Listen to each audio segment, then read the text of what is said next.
Alors Vincent, pour que les lecteurs, ceux qui lisent tes livres, en sachent un peu plus sur toi, est-ce que tu peux te présenter, nous dire un peu ton parcours, comment tu as été, enfin comment tu en es venu à l'islam, par exemple? Comment j'en suis venu à l'islam? Alors, j'ai pas eu d'éducation religieuse dans mon enfance, d'origine chrétienne, mais on va dire que mes parents étaient plus athées, donc on n'a pas eu d'éducation religieuse. Vers l'âge de 17 ans, 18 ans, j'ai commencé à me poser des questions sur la vie, l'origine de la vie, mais surtout le but de la vie, c'est surtout ça. Et à un moment où je me suis dit que ce qu'on me présente comme objectif dans la vie, de vivre, de passer des bons moments, d'endurer les mauvais, et c'est tout, ça ne me satisfaisait pas, où je me disais cette vie elle doit avoir un autre sens. Donc j'ai commencé à chercher. Donc c'était plus un parcours intellectuel, plus qu'autre chose, plus que spirituel. Je commençais à chercher, est-ce qu'il y a une vérité effectivement, ou, un petit peu à droite à gauche, donc on va dire, pour pas trop développer, on va dire que j'avais certains principes sur lesquels je ne pouvais pas, voilà, je pouvais pas faire une croix dessus. Je me disais, s'il y a une vérité, déjà, elle doit être accessible à n'importe quel être humain. C'est pas un peuple comme ça qui l'a et les autres, tant pis, dès la naissance, l'affaire est classée. Non, il fallait que ce soit universel. Et ça, comme ça, certains principes pour me guider un petit peu. Donc, j'ai commencé naturellement à me tourner vers le christianisme, qui ne m'a pas convaincu, le judaïsme non plus. Et puis, j'avais des amis musulmans, entre guillemets, on va dire, culturellement musulmans. Donc, j'avais certains, je voyais pendant Ramadan, tout ça, des traits culturels de l'islam. Et je me suis commencé à m'intéresser un petit peu. Et puis, tout de suite, autant je n'étais pas du tout convaincu par les autres religions ou philosophies, autant celle-là, dès que j'apprenais quelque chose sur l'islam, ça me plaisait, ça me parlait. Et, donc j'ai commencé à approfondir mes recherches plutôt dans cette direction-là, à lire certains livres. Il y a certains livres qui ont été importants dans mon cheminement, sur la vie du prophète, et même la compréhension globale de l'islam.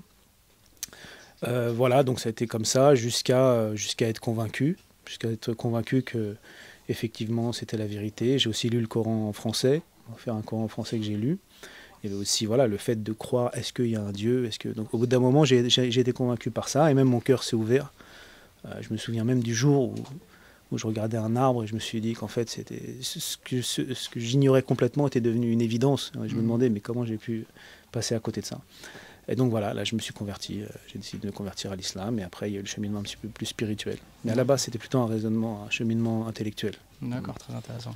Et une fois donc que tu es rentré dans l'islam, est-ce que tu es parti étudier? Comment est-ce que tu as fait justement pour avoir les connaissances que tu as aujourd'hui et que tu enseignes autour de toi? Non, alors pas tout de suite. Il faut savoir que c'était il y a 22 ans. Et à cette époque, il n'y avait vraiment rien pour les convertis. Voilà, il n'y avait même pas beaucoup de livres en français. Donc j'ai un petit peu, on va dire, exploré certains courants, certaines associations, bon, pas très...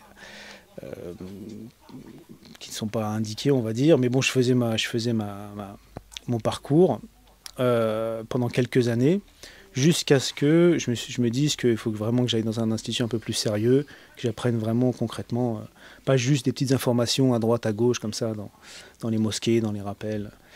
Et je me suis inscrit dans un institut à Saint-Denis qui s'appelait le CERCI à l'époque, qui s'appelle Usul ed-Din maintenant. Et donc là, j'y suis resté 5 ans, avec des cours hebdomadaires, comme ça, pour débutants en français. Mais ça m'a donné le goût de la science. Et vraiment, j'étais motivé, moi qui avais arrêté les études il y a bien longtemps, j'étais très motivé à apprendre, à progresser. Et non seulement de la science, mais aussi de l'engagement. Parce qu'il y a cet état d'esprit de, voilà, c'est pas juste apprendre des informations comme ça, on doit œuvrer pour la communauté, pour structurer la communauté, tout ça. Donc j'ai commencé un petit peu à m'impliquer dans des associations, jusqu'à ce que je me dise que, en fait, pour faire plus, pour vraiment apporter quelque chose, j'ai besoin de plus de savoir. En plus, il y avait cet attrait pour la science. Et là, j'ai commencé à me réfléchir au fait de vraiment aller étudier de façon intensive un vrai cursus, jusqu'à ce que j'avais déjà entendu parler, mais que je vois le site internet du Dar al-Ulum Ashrafiyya de l'île de la Réunion, qui m'a plu parce qu'il y a cette dimension scientifique, notamment avec Sheikh Anas Lala et son site que je consultais déjà, Maison de l'Islam, qui est un site très très profond d'un point de vue scientifique. Donc j'aimais beaucoup ce cheikh et même ses influences, son ouverture d'esprit, etc. Et en plus, dans cet institut-là, il y a une dimension de tarbiya, d'éducation spirituelle et d'éducation du nefs. C'est pas seulement, c'est pas la fac, quoi. C'est pas juste des informations comme ça. Donc ça m'intéressait aussi, c'est la tradition un peu indienne. Et donc, bien que je sois marié, que j'avais des enfants déjà à l'époque, j'ai décidé de tout plaquer et de partir à La Réunion, à la base pour un cursus de 7 ans. C'était ça, le cursus dure 7 ans. Mais donc après 5 ans à Oussoul-Eddine, là c'était pour 7 ans. Je ne suis pas resté 7 ans, je suis resté 4 ans. Après j'ai dû repartir en métropole. Où comme je m'étais donné 7 ans, je me disais il y a encore 3 ans, je veux finir ma... Et là j'étais à l'IESH de Château-Chinon. D'accord. Et j'y ai validé une licence de charia. D'accord. Et avec, voilà, avec toujours cette intention de, après pour servir, hein, parce que c'est pas la peine de se spécialiser comme ça à ce point-là, passer des heures et des années, si c'est juste pour la pratique personnelle. Donc ça a été naturellement qu'ensuite, déjà, le directeur, Cheikh Hicham Al-Arafat de l'Institut Oussoul-Eddine, m'a proposé tout de suite d'enseigner dans l'Institut, ce que j'ai fait. Et voilà, après un petit peu la darwa sur les réseaux sociaux. Voilà comment j'en suis arrivé là. Donc Vincent, tu nous as parlé de ton cheminement, ce qui t'a amené à l'islam, de ton parcours scientifique, comment est-ce que tu as appris la religion.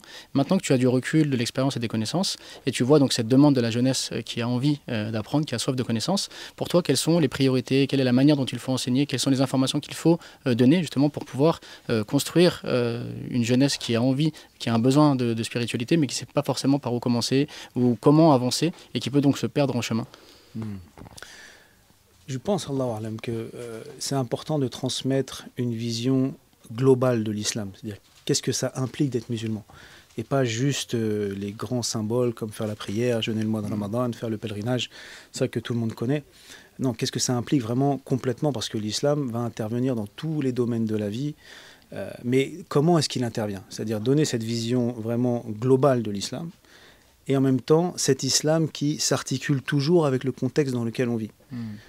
Et ça, c'est pas quelque chose, comment dire, que les événements nous forceraient à aller dans cette direction. Non, c'est ainsi que l'islam fonctionne et a toujours fonctionné. C'est-à-dire qu'il est... Alors bien sûr, ça dépend des domaines, ça dépend dans quelle mesure, tout ça justement, ça s'apprend. Comment est-ce qu'aujourd'hui, en France, en 2023, je vais vivre mon islam? Eh bien, pas comme quelqu'un il y a 1000 ans à Bagdad. Bien sûr, il y a des choses qui ne bougeront pas. La aqidah, ça ne bougera pas. La croyance, le dogme, ça ne bougera pas. Mais dans la pratique quotidienne, même dans ma vision de la vie, des choses, des priorités, tout ça, c'est en fonction du contexte. Donc je pense qu'il faut donner les outils aux gens, justement, de qu'est-ce que ça veut dire être musulman, qu'est-ce que ça implique être musulman aujourd'hui en Europe en 2023.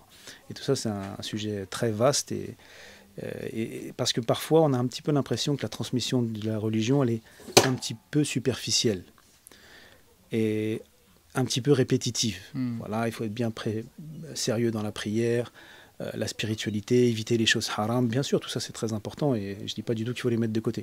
Mais il faut aller un petit peu plus en profondeur, d'accord? Une fois qu'on a compris tout ça, mais moi, aujourd'hui, je suis un collégien en France en 2023. Comment est-ce que je peux vivre mon islam? Un islam qui a été... l'islam du début a été vécu en Arabie il y a 1400 ans. Aujourd'hui, je suis en Europe en 2023. Comment ça se passe? Eh bien, cet islam, cette charia est miraculeuse. Elle vient d'Allah et elle est applicable en tout temps et dans n'importe quel endroit. Mais ça, concrètement, comment ça se passe? Ça ne veut pas dire que je dois vivre comme un arabe il y a 1400 ans. Mais comment ça se passe? Comment je vais articuler ça? Tout ça, c'est clair et limpide dans les sources de l'islam, mais il faut le transmettre aux gens. Être musulman, c'est pas seulement je fais mes 5 prières par jour et je jeûne le mois de Ramadan. C'est toute une conception de la vie, en fait. D'accord. Voilà, on en va. Merci pour ta réponse. Barakallahu fik.